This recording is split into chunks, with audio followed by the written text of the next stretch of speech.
السلام عليكم ورحمة الله وبركاته.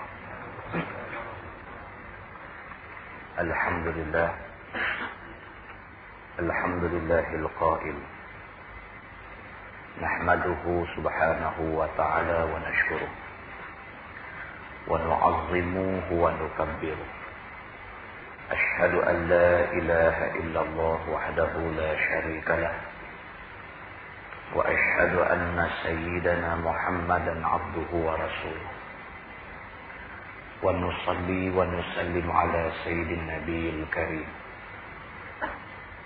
سيدنا وحبيبنا ومولانا محمدا الأمين وعلى آله وأصحابه أجمعين. أما بعد،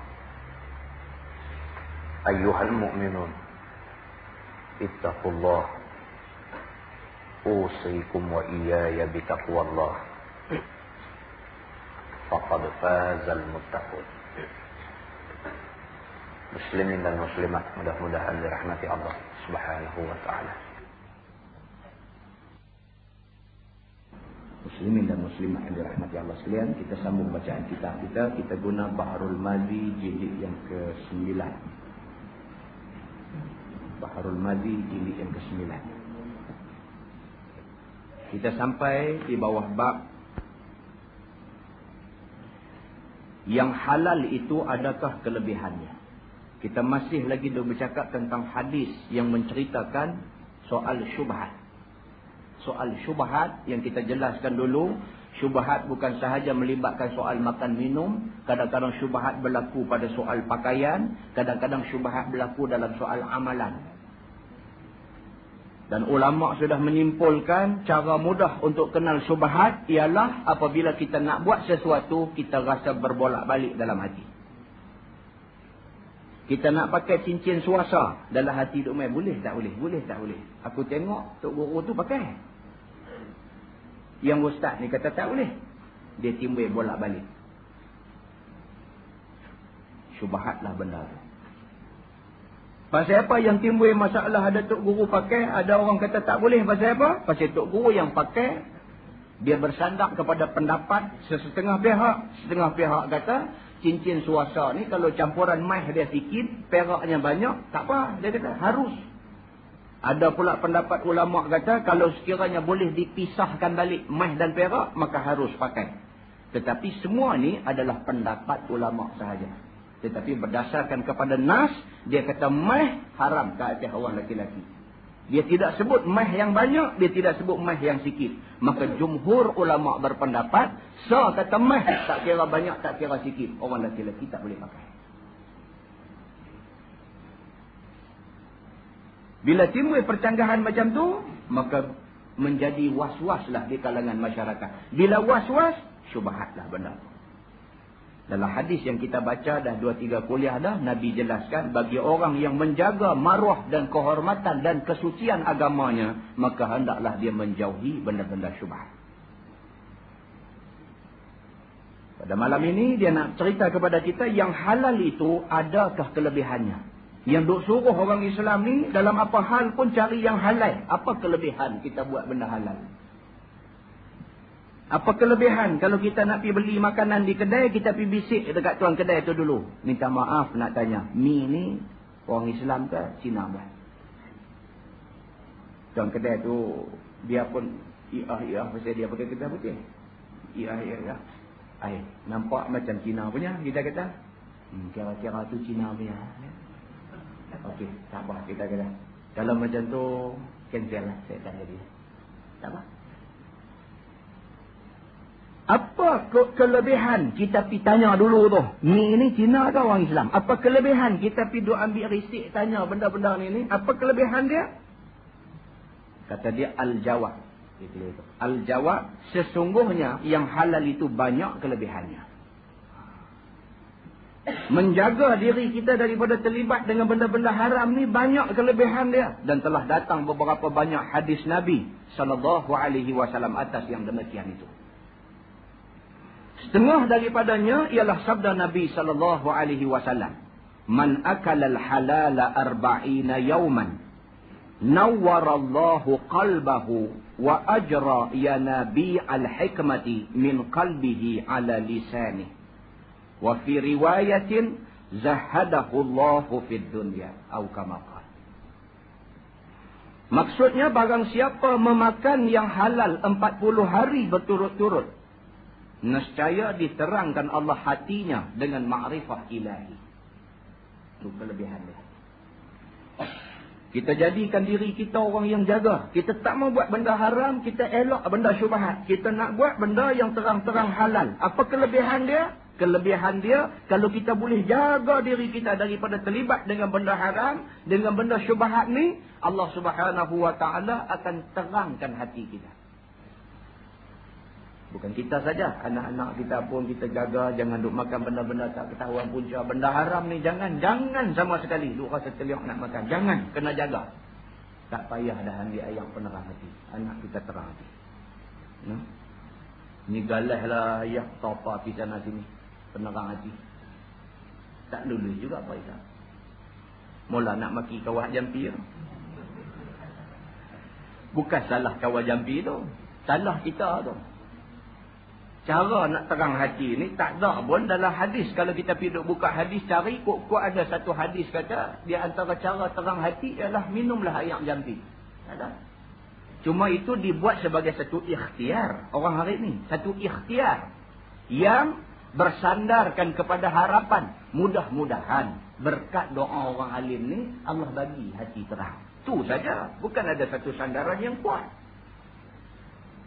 Hak sandaran kuatnya mana? Ini sandaran kuat dia. Macam mana nak bagi terang hati? Jangan terlibat dengan benda haram. Nawwarallahu qalbah. Allah terangkan hatinya. Tapi dah jadi pasien kita dah. Kita jelas terang ni kita tak apa nak gelut sangat. Hidup rongkah cari hak tak apa nak clear. Perangai kita dah lagu tu dah. Orang buat main nas letak depan mata. Ni dia ayat Quran, ni dia hadis Nabi. Dia tu boleh buat tengok tak nampak. Walhal benda sudah terang jelas. Al-halalu bayyinun wal haramu bayyinun. Yang halal terang, yang haram terang. Tapi bagi dia kelabu juga. Muslimin dan muslimat yang dirahmati Allah sekalian. Dan diterbitkan Allah Subhanahu wa ta'ala mata-mata air hikmah daripada hatinya ke atas lidahnya. Orang yang terang hati ni bukan sahaja orang yang menjaga diri daripada terlibat dengan benda haram ni, bukan sahaja hati dia terang, bahkan nampak hati yang terang itu melalui lidahnya. Lidah tu bercakap benda yang baik-baik, lidah tu bercakap benda hikmah. Seorang sahabat Nabi nama Mus'ab ibnu Umair, sahabat Nabi yang cukup terkenal. Mus'ab ibnu Umair. Dia ni anak tunggal. Mak pak dia anak seorang tu lah. Mus'ab itulah seorang-seorang satu-satunya anak dia. Apabila Nabi Muhammad SAW dibangkitkan sebagai Nabi di Makkah, Mus'ab ikut Nabi Muhammad. Sedangkan Umair, pak dia dengan mak dia tidak ikut Nabi Muhammad. Apabila Mus'ab ikut Nabi Muhammad, mak pak dia marah sungguh kat dia. Kecil hati sungguh dengan dia. Terentak sungguh hati dengan kerana dia ikut Nabi Muhammad ni. Sampai pak dia kata kat dia, wahai Mus'ab, kamu adalah satu-satunya waris aku dalam dunia ni. Jangan sekali-kali kamu bantah cakap aku. Jangan ikut Muhammad. Pak dia kata. Dia kata kat pak dia, wahai bapakku, aku bukan sahaja ikut Muhammad, tetapi aku mengikut din, agama yang dibawa oleh Muhammad. Agama itulah agama yang maha benar. Mak dia, pak dia marah dekat dia. Bila Nabi Muhammad SAW hijrah dari Mekah pergi ke Madinah, Mus'ab ikut Nabi Muhammad. Buang keluarga, ikut Nabi Muhammad SAW. Bila sampai sahaja di Madinah, setelah beberapa lama duduk di Madinah, pada satu hari tengah Nabi bercakap-cakap dengan sahabat dia, Mus'ab main. Nabi beralih tengok Mus'ab, air mata Nabi turun. Nabi kata, inilah contoh seorang manusia yang dulunya, semasa duduk di Mekah dulunya, dia adalah seorang manusia yang diselubungi nikmat. Anak tunggal. Segala nikmat, kekayaan dan sebagainya dilimpahkan. Juruh nikmat atas badan dia. Anak tunggal kepada orang kaya. Tetapi begitulah keadaan dia setelah dia ikut Muhammad, setelah dia ikut Islam. Begitulah keadaan dia. Dia memakai sehelai jubah yang bertampung dengan kulit. Daripada anak satu orang yang kaya raya, yang semasa dulunya hidup dengan limpahan nikmat. Mak dia, bapak dia curah segala-gala kesenangan pada dia. Dengan kerana dia ikut Nabi Muhammad SAW, hijrah dia ke Madinah sehelai sepinggang. Di sana pakai baju tampung. Tampung dengan kulit binatang. Cerita Mus'ab ibn Umair. Kemudiannya Nabi SAW pilih Mus'ab untuk menjadi naqib. Sewaktu di Mekah lagi dah, Nabi tengok Mus'ab ini satu orang pemuda yang berpotensi, yang ada bakat dalam bidang dakwah. Keikhlasannya nampak pada mukanya. Kejernihan nampak pada hatinya. Nabi ambil Mus'ab. Mus'ab dilantik sebagai naqib, dihantar ke Yathrib, ke Madinah sebelum Nabi hijrah. Dia pergi dulu dah. Dia pergi Riki, Madinah. Apa komen penduduk Madinah? Penduduk Madinah kata, kami belum tengok Nabi Muhammad SAW. Kami cuma tengok orang yang diutus oleh Nabi Muhammad, iaitulah Mus'ab ibn Umair. Kami tengok muka dia, kami rasa dia tidak akan bercakap benda yang tidak betul. Sebaliknya yang dia cakap pastilah benda yang betul-betul. Muka tu aja dah nampak dah. Kata penduduk Madinah, apabila Mus'ab bercakap, kami dapat melihat hikmah dan kebijaksanaan terbit daripada celah-celah giginya. Mus'ab ini diriwayatkan dia gigi dia jarang-jarang. Bila dia bercakap tu nampak hikmah, nampak kebijaksanaan dia tu. Bila dia bercakap tu orang dengar subhanallah, menyentuh hati kecil, menyucuk sampai ke tulang hitam. Itu Mus'ab ibn Umair, hebat orangnya.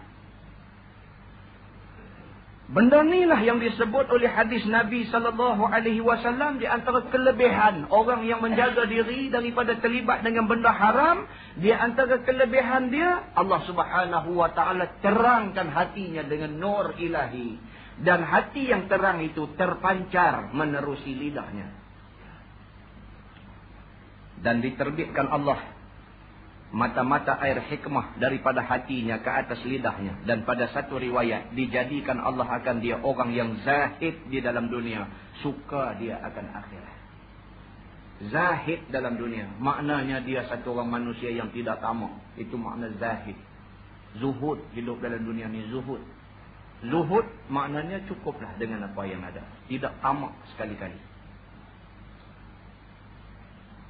Dan diriwayatkan orang bahawasanya seorang sahabat Nabi SAW, namanya Sa'ad bin Abi Waqqas radhiyallahu anhu, minta ia akan Rasulullah SAW bahawa dipohonkan kepada Allah Ta'ala. Kiranya Allah Ta'ala mustajabkan apa doanya. Sa'ad bin Abi Waqqas pergi jumpa Nabi, pegang Nabi, ya Rasulullah, mintalah kepada Allah supaya aku ni dijadikan orang yang mustajab doa. Doa ni dulu saya ingat-ingatlah masa saya kecil dulu biasa tengok satu buku. Dia tulis doa senjata mukmin. Buku lama. Betul. Doa senjata mukmin. Tak ada dah orang Islam, orang yang beriman ni tak ada senjata dah sebenarnya. Tak ada apa. Apa senjata orang Islam lah ni? Minyak senjata kita? Dah. Minyak tidak menjadi senjata orang Islam lah ni. Minyak dikuasai oleh musuh Islam hari ni. Apa dia senjata orang Islam? Kekayaan? Dah. Berlambak orang bukan Islam. Yahudi kaya-kaya. Walaupun orang Islam disebut-sebut sebagai orang yang paling kaya dalam dunia, tetapi tak jadi kesan banyak mana kepada umat Islam seluruhnya. So apa yang tinggal kepada orang Islam lah ni? Orang Islam lah ni tinggal satu aja, doa. Itu senjata dia. Tapi malangnya orang Islam hari ini, doa mereka tidak dimustajabkan oleh Allah. Tidak makbul di sisi Allah. Seluruh dunia orang Islam berdoa kepada Allah. Tapi umat Islam seluruh dunia kena bala Allah. Maka ini menunjukkan bahawa doa kita hari ini tidak makbul. Kena cari pasal apa doa kita tidak makbul. Di mana silap dia. Sedangkan di dalam Al-Quran dan di dalam banyak hadis Nabi SAW disebutkan tentang doa ini. Dalam ayat 60 surah Mu'min Allah berfirman, A'udzubillahi minasyaitonirrajim wa qala rabbukum ud'uni astajib lakum. Doa. Allah kata, berdoalah kamu semua kepada aku. Nescaya aku terima doa kamu. Itu dia. Tuhan sebut dah. Dia kata minta doa. Minta dekat aku. Jangan pergi minta kat orang lain. Minta dekat aku. Astajib lakum. Aku nak bagi dekat kamu. Minta. Kita minta. Tapi Tuhan tak bagi. Pasal apa? Pasal kita sambil-sambil minta kat Tuhan. Dia minta kat orang lain lagi. Nampak? Kita tak memenuhi syarat minta pada Tuhan. Semayang hajat, baca Yasin, anak nak ambil periksa ni, tak tahu nak buat lah. Yang pernah hati juga. Ikhtiar menyebut. Ikhtiar. Tidak cukupkah dengan doa pada Allah? Tidak cukupkah dengan berdoa pada Allah? Kerana Allah sebut begitu. Allah kata, Udu'uni astajib lakum. Minta pada aku. Aku nak bagi. Muslimin dan muslimat yang dirahmati Allah sekalian. Bila disemak-semak, dicek-cek balik, lah, kawan hadut buat yang penang hati tu pun anak tak lulus. PMR. Subhanallah. Boleh jadi rupanya. Pasal apa? Pasal Tuhan yang bagi, bukan dia yang bagi. Betul. Benar ni berlaku. Samalah dengan kawan hadut dayung baskal, duk bawa burung tu. Kan? Tungkat baskal dia panggil mai 5 kupang. 5 kupang bayar kat dia, burung tu nanti keluar pergi cabut satu surat. Dia pun buka. Dalam banyak-banyak surat dia buka tu tak ada satu pun yang habang tak elok. Semua habang elok. Pasal apa? Kalau dia buka-buka, dia kata Allah. Nasib hang dia kata. Kalau ikut surat ni, dia kata hang minggu depan habis. Alamat dengan dia, dengan burung dia sekali pi. Kan? Dan kita pula duk fikir boleh, dia ni duk tenung nasib orang, duk tengok apa nak jadi dekat orang. Dia tu sendiri duk dayung basikal rata, ya tak boleh tengok kan dia nak jadi elok sikit lagu mana. Dah, kadang-kadang lagu tu cerita dia, lagu tu. Muslimin dan muslimat yang dirahmati Allah sekalian. Apa dia kesimpulan dia? Kesimpulan dia Allah kata, Udu'uni astajib lakum. Minta dekat aku. Aku yang duk kerja bagi ni. Muslimin dan muslimat yang dirahmati Allah sekalian. Firman Allah dalam surah Al-A'raf ayat 55, Ud'u rabbakum tadarruan wa khufyatan innahu la yuhibbul mu'tadin. Sadaqallahul azim. Kata Allah, berdoalah kamu semua kepada Tuhan kamu. Tadarruan, doa itu mestilah dengan penuh tawaduk. Dia ada cara dia. Dia ada adab dia. Allah suruh kita berdoa pada dia dan dia habaq tadarruan. Doa mestilah dengan tawaduk, merendah diri di depan Allah. Wa khufyah, dan dalam keadaan takut pada Allah. Minta doa pada Allah itu bukan dengan serba kehebatan, bukan dengan serba kemegahan, tetapi minta doa pada Allah itu dengan hati yang rendah, dengan hati yang takut. Minta, ya Allah, hanya kamu sahaja yang boleh beri dan boleh tak beri. Orang lain tak boleh masuk campur. Dengan hati yang rendah, minta kepada Allah. Innahu la yuhibbul mu'tadin. Sesungguhnya Allah tidak suka kepada orang yang melampau dan menyombong diri. Muslimin dan muslimat yang dirahmati Allah sekalian.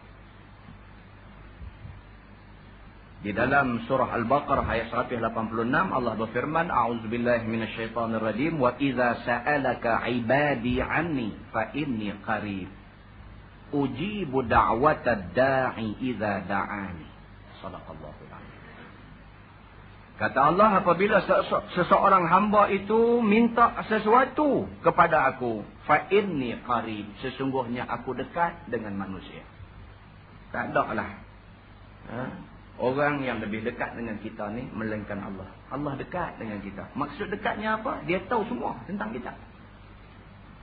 Mak kita dekat dengan kita, ayah kita dekat dengan kita, bini kita dekat dengan kita, anak-anak kita dekat dengan kita. Tapi ada benda yang mak kita, ayah kita, bini kita, anak kita tak tahu tentang kita. Maknanya tak cukup dekat. Mak kita, ayah kita ni kita cukup sayang kat dia, dia cukup sayang kat kita. Tapi ada benda yang kita tak faham kat dia. Bini kita ni dah berapa tahun dah hidup sama dengan kita. Kita cerita kat dia, dia cerita kat kita. Tapi ada benda yang kita tak cerita kat dia, dia tak cerita kat kita. Ada. Tapi Allah Subhanahu Wa Taala yang ceritakan, tak ceritakan, dia ambil tahu tentang kita. Dia dekat dengan kita. Susah kita Allah tahu, senang kita Allah tahu. Kita megah depan orang Allah tahu. Kita rendah diri, tawaduk Allah tahu. Semua Allah tahu. Maka kata Allah Subhanahu Wa Taala, fa inni qarib, akulah yang paling dekat dengan kamu. Ujibu da'watad da'i idza da'ani, dan akulah yang akan memperkenankan doa orang yang berdoa kepada aku apabila dia berdoa pada aku. Muslimin dan muslimat yang dirahmati Allah sekalian. Dan sebuah hadis riwayat daripada An-Nu'man ibn Bashir radhiyallahu anhuma, kata dia anin Nabi sallallahu alaihi wasallam qala ad-du'a huwa al-ibadah. Hadis riwayat Imam At-Tirmizi dan Abu Daud. Maksud dia Nabi bersabda, doa adalah ibadah. Doa ialah ibadah. Dalam duk menghadapi masalah budak-budak lah ni dengan masalah macam-macam lah. Tak tahu nak apa. Yang di mana Temerloh ke mana ke itu ni, ambil pisau tikam kawan perempuan, tikam bertubi-tubi, tikam mayat tu bersarang badan, tikam. Pasal apa? Pasal dengar cerita budak perempuan ni ada boyfriend lain, tikam. Cuba kita bayangkan hati tu ganas tu sampai tahu mana, sampai gamak ambil pisau tikam. Baru tingkatan 2, tingkatan 3. Pukul ibu bapa biasa. Di sekolah-sekolah lah ni, anak-anak kita di sekolah, anak perempuan dan sebagainya, ada yang pergi sekolah dalam ketakutan. Takut apa? Takut pasal ada buat salah. Nak jumpa ustaz ke, nak jumpa ustazah ke, nak jumpa cikgu kaunseling ke, nak jumpa siapa ni, duk takut. Akhirnya nampak ustaz ni jalan seorang-seorang, pitahan tengah jalan. Assalamualaikum ustaz. Kawan saya cerita. Waalaikumsalam. Ada apa? Saya nak cakap dengan ustaz, boleh tak? Budak perempuan jumpa ustaz. Cakap di sini, saya nak pergi masuk kelas. Tak apa, nanti cakap lain kali. Gitu. Nampak serabut tu, nampak. Takut nak habang, tapi tak berani, tapi berasa nak kena habang. Hati tu berserabut. Tunggu pula. Ustaz ni pula kata balik pergi balik buku, duk teringat pula budak ni nak jumpa aku sangat. Tadi apa cerita tak tahu. Tak apalah ni, pergi dah, pergi cari budak ni. Pergi cari dia. Kamu tadi nak jumpa saya? Okey, mai jumpa lah ni. Tak apa, tak, mai jumpa lah ni. Okey, mai. Ustaz, kita pergi bercakap. Jangan cakap dalam bilik guru. Pasal apa? Ada hal nak cakap dengan ustaz. Pergi. Duduk di kantin ke mana ke, tak ada orang hang, ada apa? Nak abang apa? Pergi, ustaz jangan marah saya nak. Ustaz kena janji dengan abang ke ibu bapa saya nak. Syarat panjang berjalan. Kawan saya kata, tak apa, mengaku bila tak apa. Lah ni abang cepat-cepat. Kau ustaz ada kerja tak mau abang lagi. Terabut sungguh. Tak apa, saya tak ada kerja. Sajalah. Okey, apa dia? Dah. Saya ada boyfriend seorang. Dia tingkatan 5 sekolah tu. Abang sekolah lain tu. Budak jumpa ni baru tingkatan 2. Perempuan ni. Saya dah terlanjur dah dengan dia. Dengan abang yang tu. Tingkatan 2, terlanjur. Saya takutlah ni, saya nak abang kat mak saya takut. Saya nak abang kat ayah saya takut.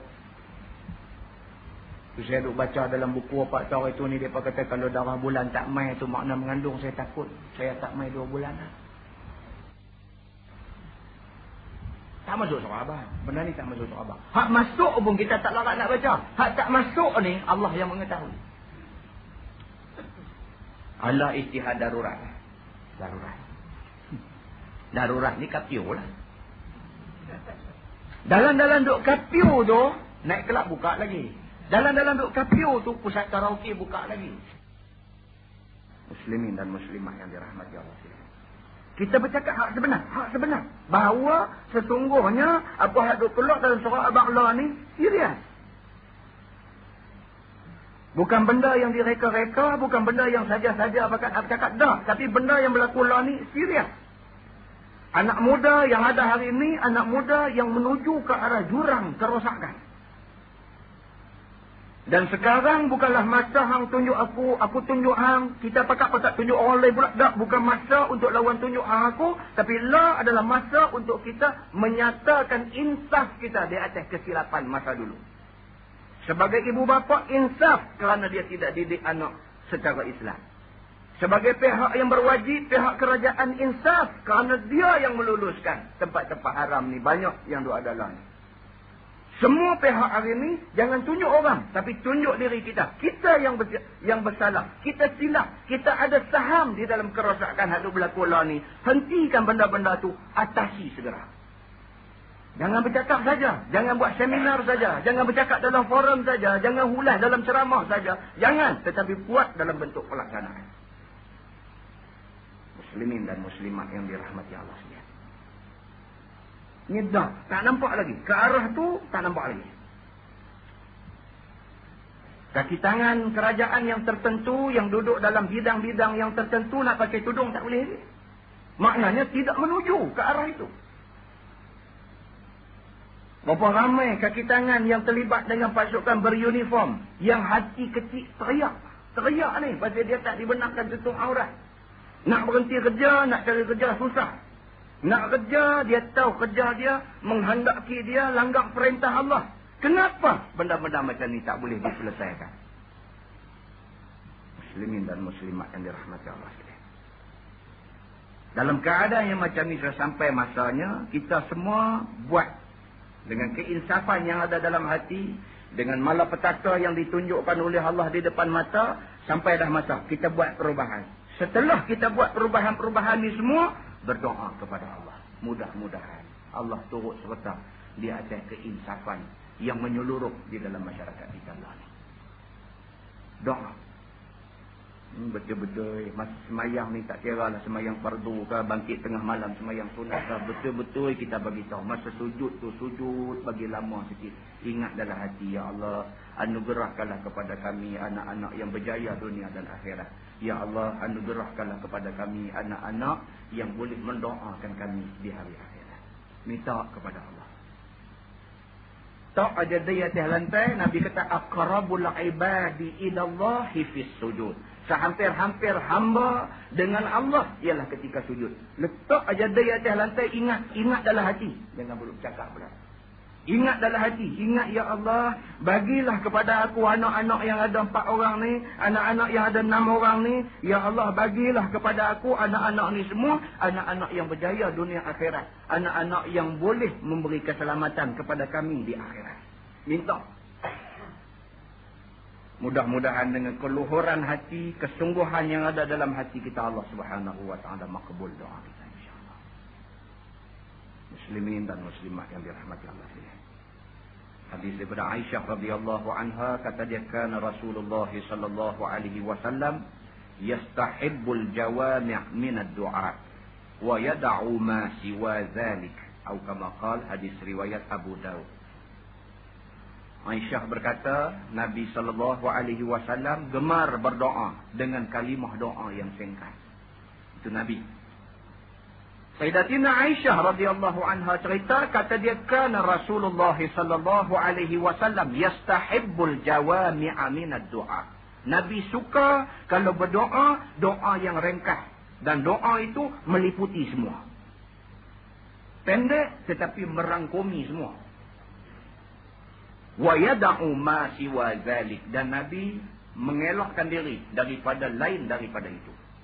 Doa panjang berjela-jela. Sampai makmum ni mula buh kat situ. Lepas tu turun nang tu. Lepas tu buh atas lutut. Lepas tu payah lambat sangat. Jom belah. Yang tu imam ni nak tunjuk kata dia hafal doa panjang. Tak cantik lah macam tu. Yang pertama menyalahi sunnah.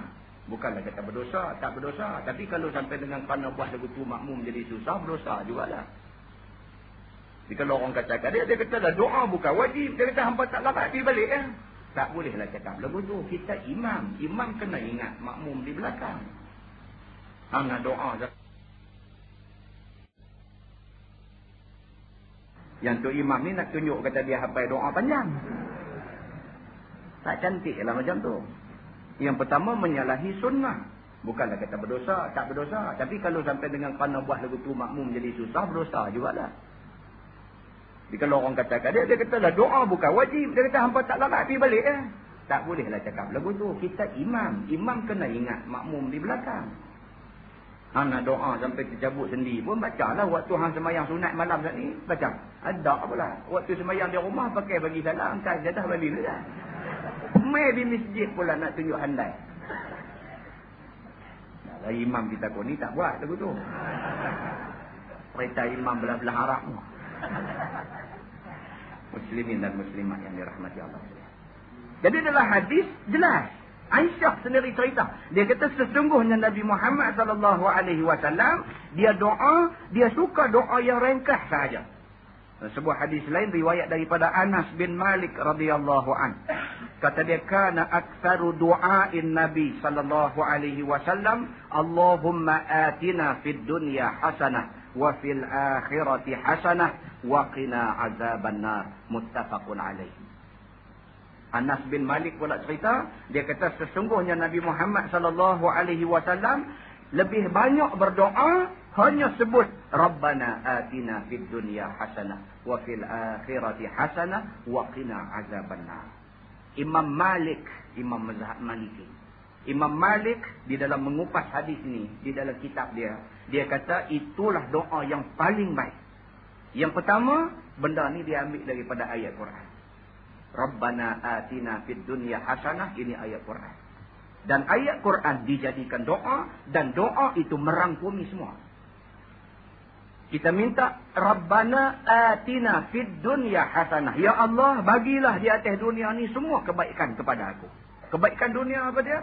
Panjang umur, anak ramai, murah rezeki. Ini semua dunia lah. Kebaikan atas dunia. Dirangkumkan dalam satu ayat saja. Minta Allah bagilah segala kebaikan atas dunia kat kita. Allah lebih mengetahui apa yang lebih sesuai untuk kita. Kadang-kadang kita minta kepada Allah doa, ya Allah bagilah kepada aku anak ramai dan sebagainya. Sedangkan esok bila main anak ramai, tidak menjadi kebajikan pada kita, jadi dosa saja banyak kat kita. Anak 7 orang, 6 orang penagih dadah. Maknanya anak ramai itu satu kebaikan. Tetapi tidak berjaya mendidik anak itu satu dosa. Maka Allah Subhanahu wa ta'ala nak bagi apa kat kita? Allah lebih faham apa yang sesuai untuk kita. Kita pulangkan dekat dia. Cuma kita minta, ya Allah, atas dunia ni bagilah yang baik pada aku. Kalau sekiranya yang baik untuk aku itu anak yang sedikit, maka itu hak kamu. Aku terima segala yang kamu nak bagi pada aku. Lebih menunjukkan redha kita kepada Allah Subhanahu wa ta'ala. Muslimin dan muslimat yang dirahmati Allah sekalian. Kalau kita nak tengok tentang doa saja, banyak nas yang menceritakan tentang doa-doa ni semua. Kita sambung baca kitab kita. Maka sabda Nabi sallallahu alaihi wasallam, "Tiba ta'amatak tustajib da'watak." Atau kama qala, maksudnya jadikanlah halal akan makanan engkau, nescaya dimustajabkan doa engkau. Nabi kata. Di antara cara nak jadikan doa kita doa yang mustajab, pastikan kita buat benda yang halal. Makan benda yang halal. Pakai pakaian yang halal. Masalah. Yang haram itu apa kecelakaannya? Tadi tu cerita apa kebaikan. Kita jaga diri kita buat benda halal. Lah ni nak tengok apa pula keburukan. Kalau sekiranya kita langgar juga benda haram. Kata dia sebenarnya banyak kecelakaan yang haram itu. Setengah daripadanya iaitu sabda Nabi SAW. Man ishtara thawban bi'asharati darahim wa fi thamanihi dirhamun haramun lam yaqbalillahu salatahu ma dama alaihi dhalika thawbi. Artinya, barang siapa membeli sehelai kain dengan harga 10 dirham masalah. Kita beli selai baju, harga dia 10 dirham. 10 ringgit lah kita kata. Dan ada di dalam harganya itu 1 dirham yang haram. Nescaya tiada diterima Allah sembahyangnya selama ada atasnya kain itu. Yakni tiada dituliskan sembahyangnya itu makbul pada Allah. Sungguh pun sembahyang itu sah dan menggugurkan bagi qadha sekalipun. Itu dia. Itu dia. Terima. Orang laki-laki pakai cincin mahal. Semayang dia sah ke tak? Wallahu a'lam. Kalau sekiranya rukun semua cukup betul elok, syarat sah semua betul elok, sahlah semayang dia. Allah terima ke tak? Itu hak Allah. Dalam hadis, Nabi kata tak terima. Jaga. Bukan semayang tak sah. Kalau semayang tu memenuhi semua syarat-syarat sah, rukun semua betul elok, semayang sah. Tapi Tuhan tak terima. Berdosa tak dia? Tak berdosa. Pasal apa? Pasal dia buat benda yang Tuhan suruh. Tapi rugi tak dia? Rugi. Pasal Tuhan tak terima semayang dia. Pakai jubah elok dah. Tapi jubah ni dibeli dengan apa? Dibeli dengan duit interest bank. Sedekah semula. Jubah tu sunat elok dah. Tapi bila disemak-semak, beli dengan duit bunga. Semayang dia sah tak? Kalau betul segala rukun, segala syarat sah semayang dia. Tapi Allah tidak terima mengikut hadis Nabi SAW. Baik, yang tu kecelakaan orang yang terlibat dengan benda yang haram. Sekalipun duit haram tu sekupang aja. Baju tu harga RM40. RM39, 9 kupang, duit titik peluh dia yang halal. Sekupang duit haram. Allah tidak terima. Walaupun 1 dirham. Dahsyat no? Dahsyat. Yang kedua, baik.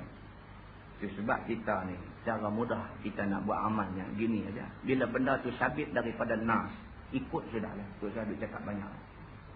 Ikut sudah. Tentu dah selamat. Ikut tentu selamat. Dicakap banyak, belum tentu selamat. Kesek-kesek kita duk keluar kontroversi. Ada orang duk komen, ada. Mereka kata apa ni, sampai cincin suasa orang tak boleh. Ada. Tak apa, biar pergi kat dia. Kita pun tak mau jawab. Tapi ni dah terjawab lah sikit. Kita pun tak mau jawab. Pasal apa? Pasal kita bukan saja kata. Kita baca kitab. Dan kitab yang kita baca, kitab hadis. Bersandarkan nas. Nas yang sahih. Soal hang tak mahu nak pakai juga, itu hang punya pakai lah. Kan? Takkan kita pergi nak tutup hidung heret hang kena ikut cakap aku. Tak. Tanggungjawab kita, bagi tahu. Apa yang Nabi suruh bagi tahu, kita bagi tahu. Maka terpulanglah kepada orang yang mendengar, sama ada dia nak menjadikan diri dia sami'na wa ata'na, kami dengar dan kami taat. Ataupun dia nak jadikan diri dia sami'na wa asaina, kami dengar tapi kami tak mau ikut. Sememangnya manusia dua golongan ini di mana-mana pun ada. Muslimin dan muslimah yang dirahmati Allah sekalian. Kata dia, kerana mengapa dicampur gaulkan halal dan haram, maka dengan sebab itu, maka sudahlah rosak barang yang halal itu, dan jadilah orang yang memperbuat demikian itu tiada mustahak baginya pahala. Orang yang dah tahu dah, kata benda ni haram, jangan duk buat juga, tak ada apa-apa. Cuma dia ni jenis manusia yang tidak mustahak dengan pahala. Tak apa nak kisah. Nak bagi-bagi, pahala tak bagi sudah. Jenis tu baik tak sabar. Jenis tu baik tak sabar. Muslimin dan muslimat yang dirahmati Allah sekalian. Dan lagi sabda Nabi SAW, kullu lahmin nabata min haramin fannaru aula bihi. Maksudnya, tiap-tiap daging yang tumbuh daripada makan harta haram, maka api neraka itu lebih utama memakannya pula. Na'udzubillah. Minta jauhlah. Minta jauhlah. Darah daging yang tumbuh daripada sumber haram, neraka saja yang layak bagi dia. Hadis Nabi. Dan lagi sabda Nabi SAW, man lam yubali min aina iktasabal mal, lam yubali Allah Ta'ala min aina adkhalaqun nar. Maksudnya, barang siapa tiada peduli dari mana sahaja beroleh harta, baik pun halal ataupun haram, maka semua direngkumnya dan diambilnya, nescaya tiada dipeduli Allah Subhanahu wa Ta'ala akan dia. Dari mana pintu sahaja dimasukkan dia ke neraka. Ini satu hadis khusus untuk orang yang tak mau nak peduli. Orang dah habaq dia jangan ambil saham ni tak clear, haram. Dia kata hampa tak mau, sudah aku nak ambil. Tak apalah, hang tak peduli. Nabi kata esok Tuhan pun tak peduli. Masa Tuhan bagi hidup atas dunia, hang tak peduli. Janji hang dapat duit, janji hang dapat harta, haram ke halal itu semua hang tak mau nak peduli. Esok Tuhan kata janji hang di neraka. Kok mana pintu, kok tingkap ke, kok bumbung ke, aku nanti perosok hang masuk. Cuba tengok cara Tuhan berurusan dengan manusia. Tuhan memang macam tu, kan? Sekali-sekali kita jumpa ayat Quran, dia kata in tansurullah yansurkum. Kamu tolong Allah, Allah tolong kamu. Style Tuhan dengan manusia. Allah sentiasa tolong seseorang manusia, maka nal abdu fi auni akhi. Hadis yang kita baca mula tadi. Allah tolong manusia tu selama mana dia tolong manusia lain. Style Tuhan macam tu. Oh, kamu tak peduli jalan mana pun janji kamu dapat harta, janji kamu dapat duit, tak apa, esok aku pun tak peduli. Jalan mana pun aku akan pastikan kamu ke neraka. Tak boleh kok pintu, kok bumbung, aku perosok masuk. Kamu ke neraka. Dahsyat Tuhan ni. Kita ni pasal silap, kita tak baca Quran, kita duk baca bismillah aja. Dan bismillahirrahmanirrahim, dengan nama Allah, Tuhan yang Maha Pemurah, Maha Penyayang. Jadi duk nampak Tuhan ni sayang aja. Ada. Allah syadidul iqab. Allah itu bersangatan pedih azab balasan. Ada ayat tu, kita tak baca, kita duk baca bismillah saja. Ada baca kat pandai ni dah. Dia kata apa? Lagikan Nabi, ampunkan umat. Oh, weh. Lagikan Nabi, ampunkan umat. Dia kata Nabi tu pun ampun umat dia. Ni apa ni? Cakap. Bolehlah tumpang Tuhan bagi peluang bercakap. Dan lagi sabda Nabi SAW, man iktasaba malan min haramin fa in tasaddaqa bihi lam yuqbal minhu wa in tarakahu wara'ah kana zadahu ilan nar. Maksudnya, barang siapa beroleh harta daripada haram, maka tiada satu faedah baginya di akhirat. Jika sekiranya disedekahkannya dengan dia kepada orang, nescaya tiada diterima Allah Subhanahu wa Ta'ala daripadanya, yakni tiada baginya pahala. Duit yang duk masuk tu semua duit haram. Kemudian dia pun duk ingat, tak apalah dah aku dapat duit haram banyak ni, aku pergi bagi derma buat masjid ke apa, dia cover balik. Dia duk baca lagu campur, lagu kali-kali. Kan? Ni musim nak pergi Mekah ni. Kan? Duk baca dah hadis ni. Duk baca dah hadis kata kalau semayang di Masjidil Haram, pahala dia 100,000 kali ganda pahala. Semayang di Masjidil Nabawi, pahala dia 50,000 kali ganda pahala. Kawan pun bawa kalkulator satu kira. Kan? Berapa kali selama duduk di Mekah ni, berapa kali dia pergi semayang di Masjidil Haram? Sekali duk ada 100,000 kali. Dia kata jadi aku tak semayang sampai peringkat umur 35 dulu, khabar habis. Khabar habis dah. Kita tanya dia kata khabar dah, pergi Mekah boleh. Pergi kamu habis dah. Dia duk kira lagu tu. Dia ingat agama ni lagu main kali-kali tu. Apa nama? Dan cerita budak-budak tu tengok dalam televisyen tu. Siti apa? Siti Darah ke apa lah ada. Rancangan tu bagus tapi tunjuk waktu maghrib. Rancangan tu cukup bagus, budak-budak sesuai. Tapi waktu maghrib lah. Jadi budak-budak ni nak pergi semayang dengan nak tengok tu sama banyak. Tu nak jadi alung. Rancangan alung tu bagus. Tapi tunjuk waktu maghrib. Pasal apa? Nak tunjuk prime time. Nak tunjuk waktu tu mahal. Rancangan macam ni tak ada penaja. Rancangan hak mahal-mahal tu ada syarikat nak taja. Jadi, yang ni cerita kartun. Kan dia cakap tu. Jadi sebenar-benarnya kita nak bagi orang jadi elok ke tak kan? Tanya yang tu. Kan? Orang minta tambah rancangan agama pun tak mau. Tak boleh. Jawab balik pula. Awak dia kata ingat televisi ni hak orang Islam punya kan? Boleh. Adalah kaki mangkak mana tu jawab tu. Orang minta lah rancangan agama dalam televisyen, dalam radio ni tambahlah. Sebab masyarakat lah ni semakin menunjuk kecenderungan kepada agama. Satu. Yang kedua, masyarakat muda pula makin jerumus di tempat tak elok. Jadi sudah sampai masanya rancangan agama diperbanyakkan. Jawab. Awak ingat TV ni apa? TV Islam lah. Perli tu. Jawab tu perli. Jerot dengan wayar ni boleh tak? Cakap tu perli. Hang perli siapa? Perli siapa? Kita duduk perli agama ni, kita perli siapa? Perli Allah lah. Perli Allah lah. Ingat baik-baik. Lidah Tuhan bagi seorang satu. Tuhan bagi lidah pula tak nak tulang. Petiklah lagu mana pun. Cakaplah ikut sedap.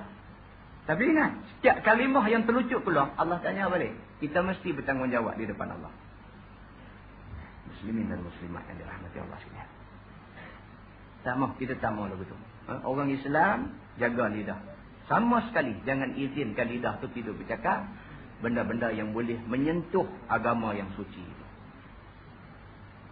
Masalah, yang halal daripada harta tu berapa macam?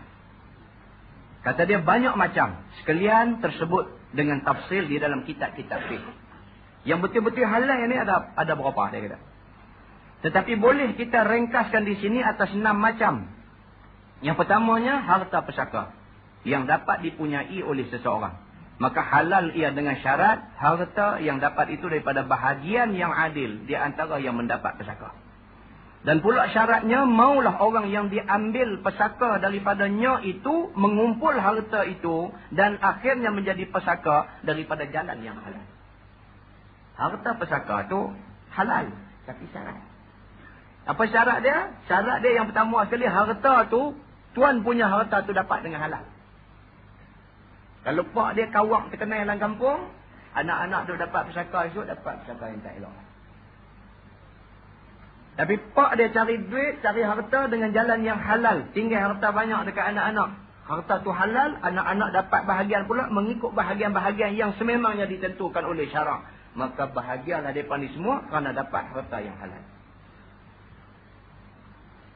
Yang kedua, harta-harta yang dapat daripada berniaga dan daripada usaha yang diharuskan oleh syarak seperti yang tersebut syarat-syarat berniaga itu dalam kitab-kitab fiqh. Berniaga halal. Tapi kalau berniaga tuak haram. Tuak kita lah orang Kelantan, tuak lain. Tuak Kelantan niaga. Saya pergi rumah kawan saya di Kelantan tu. Itu semah-semah saya nak balik lah. Tak apalah, balik dulu tu. Tak diri dulu. Dia kata nanti. Mak aku buat air. Ya. Dia kata, yang apa tak payah, nak balik lah. Mak dia keluar main. Nanti ustaz nanti.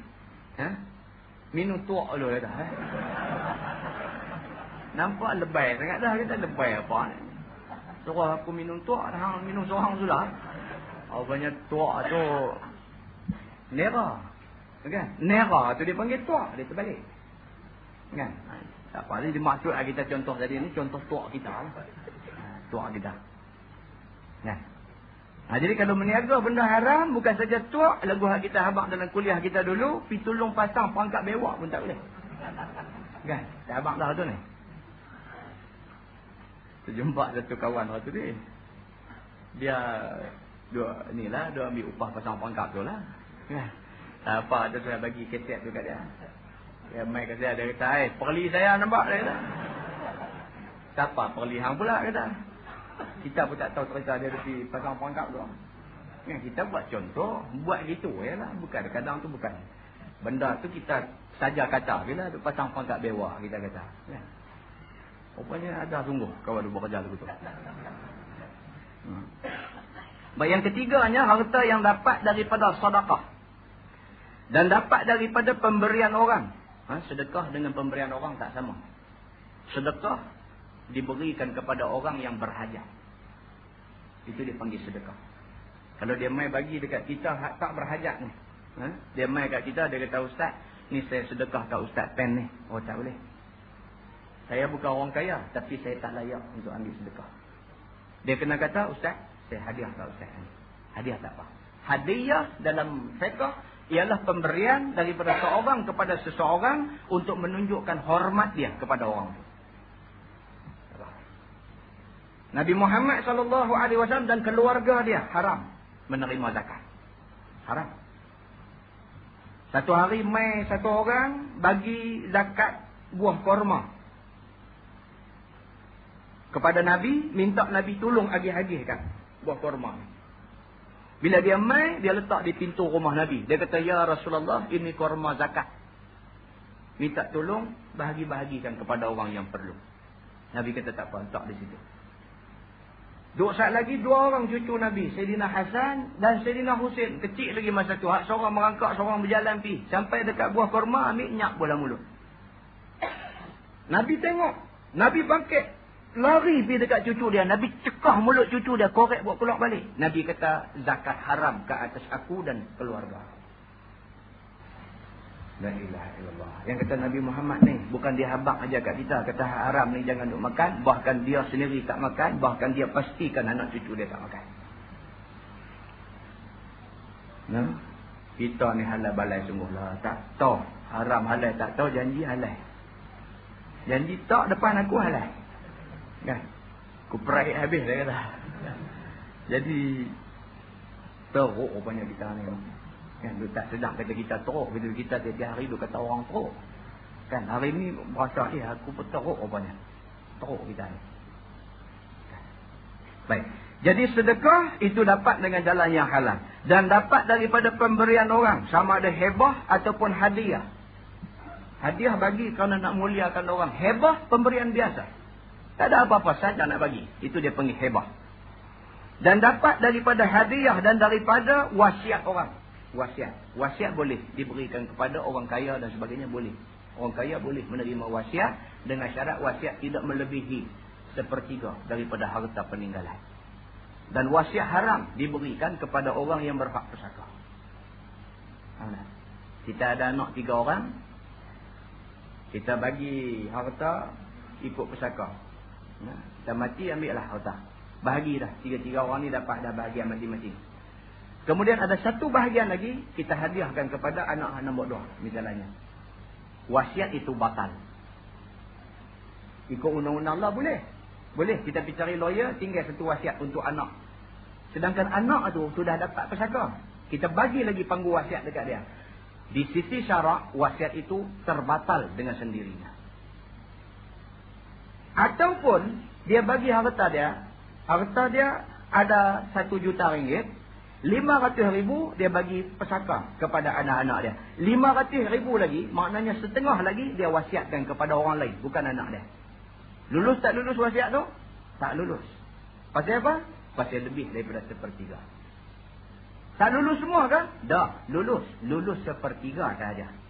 Walaupun dia bagi setengah, lulus sepertiga saja. Hak lagi lebih, bagi sebagai bahagian pesaka. Banyak yang kata ilmu dalam Islam ni banyak. Bab tu pun tak ada mengaji. Dia baca bab jual beli pun tak boleh. Nak baca bab pesaka lagi, nak baca bab wasiat lagi. Semua tu ada di dalam khazanah ilmu Islam. Muslimin dan muslimat yang dirahmati Allah sekalian. Yang keempat, dia kata harta yang diambil dengan keras dan bergagah. Harta yang diambil cara paksa, tu maksud keras dan bergagah. Seperti mengambil zakat daripada orang yang tiada mau mengeluarkannya. Boleh. Ulil amri ataupun pemerintah boleh rampai harta orang yang sepatutnya bayar zakat saja dia tak mau bayar. Ulil amri boleh keluarkan perintah rampai harta dia pada kadar wajib zakat. Rampai. Dan duit rampasan itu halal. Atau mengambil harta yang lazim atas seorang itu seperti nafkah yang wajib atasnya atau wakaf atasnya atau sebagainya. Ambil secara paksa. Pasal apa? Laki ni jenis tak mau bagi duit kat bini. Sampai nak belanja beli lauk nak makan hari-hari pun dia tak bagi. Ini apa cerita ni? Sedangkan itu nafkah yang wajib atas suami. Isteri dia pergi tebuk paket ambil. Salah tak salah? Jawab dia tak salah. Selagi mana yang dia ambil itu pada kadarnya. Balas habis dengan kopek-kopek sekali. Tak boleh lah. Kan? Kata kau tu gagal-gagal tinggal tepuk tangan aja ni. Apa cerita? Tak boleh lah. Lepas tu pula ambil bukan pergi belanja buat makan minum. Ambil pergi beli pinggan perek dan sebagainya. Itu tak boleh lah.